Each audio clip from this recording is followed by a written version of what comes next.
Hello കൂട്ടുകാരെ, ഇന്ന് നമ്മൾ ബീച്ചിലോട്ടാണ്. കടലിൻ്റെ സൗന്ദര്യം ഒരു ഹരം തന്നെയാണല്ലേ. അതിൻ്റെ കൂട്ടത്തിൽ കുറച്ച് കടലയും കൂടെ കുറിക്കാൻ കിട്ടിയാലോ, അത്ര മനോഹരം. കടല കുറിച്ചുകൊണ്ട് കടല കാണുക എന്ന് പറയുന്നത് അതിമനോഹരമാണ്. എത്ര കണ്ടാലും മതി വരാത്ത ഒരു അഗാധ നീലിമ പോലെ. കടലിനെ പറ്റിയും തിരമാലകളെ പറ്റിയൊന്നും ആരോടും പറയണ്ട. കവികളല്ലാത്തവർ പോലും വർണ്ണിക്കാറുണ്ട് കടലിനെ പറ്റി. കടലിങ്ങനെ കാലിനെ നനച്ചുകൊണ്ട് പോകുമ്പോൾ കുഞ്ഞിപ്പെണ്ണിൻ്റെ സന്തോഷം അതൊന്ന് കാണേണ്ടത് തന്നെയായിരുന്നു. എത്രത്തോളം വന്ന് ഇക്കിളിയിട്ട് പോയാലും അതിലൊരു മടുപ്പം തോന്നുന്നില്ല. ആ തിരമാലകളെ നോക്കി നിൽക്കാനും അത് വന്ന് കാലിൽ തഴുകി പോകാനും അത്രമേൽ രോമാഞ്ചം കൊള്ളും. അത് വന്ന് ഇക്കിളിപ്പെടുത്തുമ്പോൾ ഉള്ള കുഞ്ഞിപ്പെണ്ണിൻ്റെ ചിരി, അത് കേൾക്കാനും ഉണ്ടായിരുന്നു കേട്ടോ രസം. പക്ഷെ അത് കഴിഞ്ഞുള്ള ആ മണൽത്തരികൾ, അത് പോകാൻ ഇച്ചിരി ബുദ്ധിമുട്ടാണ്. അമ്മേ ഇതെന്താ പോവാത്തെ എന്നുള്ള പരാതി വേറെയും. എന്നാലും എത്ര കണ്ടാലും മതി വരാത്ത പോലെ, കല്ലോലമില്ലാതെ എഴുകുന്ന പോലെ ഇങ്ങനെ കടൽ ചലിച്ചുകൊണ്ടേയിരിക്കും. കടലിനെ പോലെ ചലനനിരതമായ പ്രകൃതി പ്രതിഭാസങ്ങൾ വേറെ വിരളമാണ്. ചലിക്കാത്ത കടൽ നമുക്ക് സങ്കല്പിക്കാനാവുമോ? പറ്റില്ല. ചലിക്കുന്ന കടലാണ് അതിൻ്റെ ഭംഗി.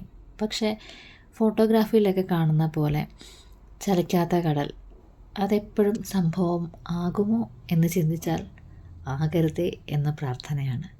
സന്ധ്യാസമയമാണ്, സൂര്യനസ്തമിച്ചില്ല. അതിനു മുമ്പേ കയറി. ബാക്കി കലാപരിപാടികളൊക്കെ ഉണ്ടല്ലോ. എന്നിട്ടും കയറാൻ പറഞ്ഞിട്ട് കയറാതെ ഇച്ചിരി കൂടി അമ്മേ എന്നും പറഞ്ഞ് മക്കൾസെല്ലാം അവിടെ തന്നെ നിന്നു. കൂട്ടത്തിൽ ചേട്ടനുമുണ്ട്.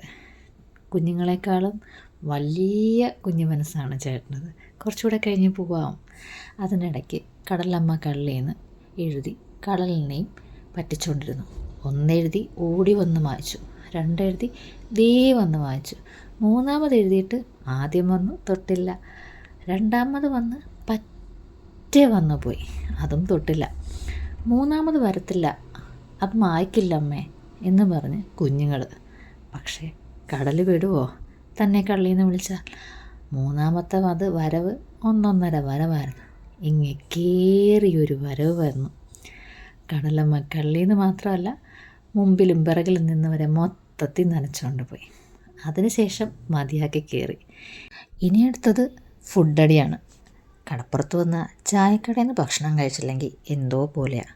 അപ്പോൾ ഒരു കുഞ്ഞി കട കണ്ടു, 2 കുഞ്ഞി മക്കടെ കട. അവിടെ കയറി ഇഷ്ടത്തിന് ഫുഡ് പറഞ്ഞു.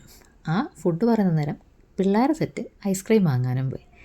ഇതാണ് കേട്ടോ ആ മക്കടെ കട. അപ്പോൾ ഞങ്ങൾ ഓർഡർ ചെയ്തത് ചായയും ചിക്കൻ ലോലിപ്പോപ്പും കപ്പയും കല്ലുമ്മക്കായും കപ്പയും കക്കറച്ചിയും. ഇതാണ് കപ്പയും കക്കറച്ചിയും കണ്ടപ്പം ഐസ്ക്രീം ഏത് വഴി പോയെന്ന് അറിയത്തില്ല. ഒരു സൈഡിൽ കൂടി ഐസ്ക്രീമും ഒരു സൈഡിൽ കൂടി കപ്പയും കക്കറച്ചിയും. ഇതായിരുന്നു ഫുഡടി. എന്തായാലും അസാധ്യ രുചി. ആ മക്കളുടെയും വയറ് നിറഞ്ഞു, ഞങ്ങളുടെയും വയറ് നിറഞ്ഞു. അങ്ങനെ സന്ധ്യാസമയം ആകുന്നു. അതിൻ്റെ ഇടയ്ക്ക് അവിടെ ഉപ്പിലിട്ട വിഭവങ്ങൾ ഒന്നൊന്നായി നിരന്നു. നാവിൽ നല്ലോണം വെള്ളമൂറി. ബീട്രൂട്ടും നെല്ലിക്കയും ഗ്ലോബിക്കയും മാങ്ങയും പൈനാപ്പിളും ഒക്കെ കാണാൻ തന്നെ നല്ല ഭംഗിയുണ്ടായിരുന്നു കേട്ടോ, ഇങ്ങനെ അടുക്കി വെച്ചിരിക്കുന്നത് കാണാനായിട്ട്. അപ്പോൾ അവിടെ നിന്ന് രുചി നോക്കിയ വിഭവം മാങ്ങയും പൈനാപ്പിളുമാണ്. പറയാതിരിക്കാൻ പറ്റില്ല, അസാധ്യ ടേസ്റ്റ്. അപ്പോൾ ഇത്രയൊക്കെയാണ് ഞങ്ങളുടെ ബീച്ചിലെ വിശേഷങ്ങൾ. എല്ലാവർക്കും ഇഷ്ടമായെന്ന് വിചാരിക്കുന്നു. ഇഷ്ടമായെങ്കിൽ ലൈക്ക് ചെയ്യുക, ഷെയർ ചെയ്യുക, സപ്പോർട്ട് ചെയ്യുക. വീണ്ടും അടുത്തൊരു വീഡിയോയിൽ കൂടെ കാണാം. ബൈ.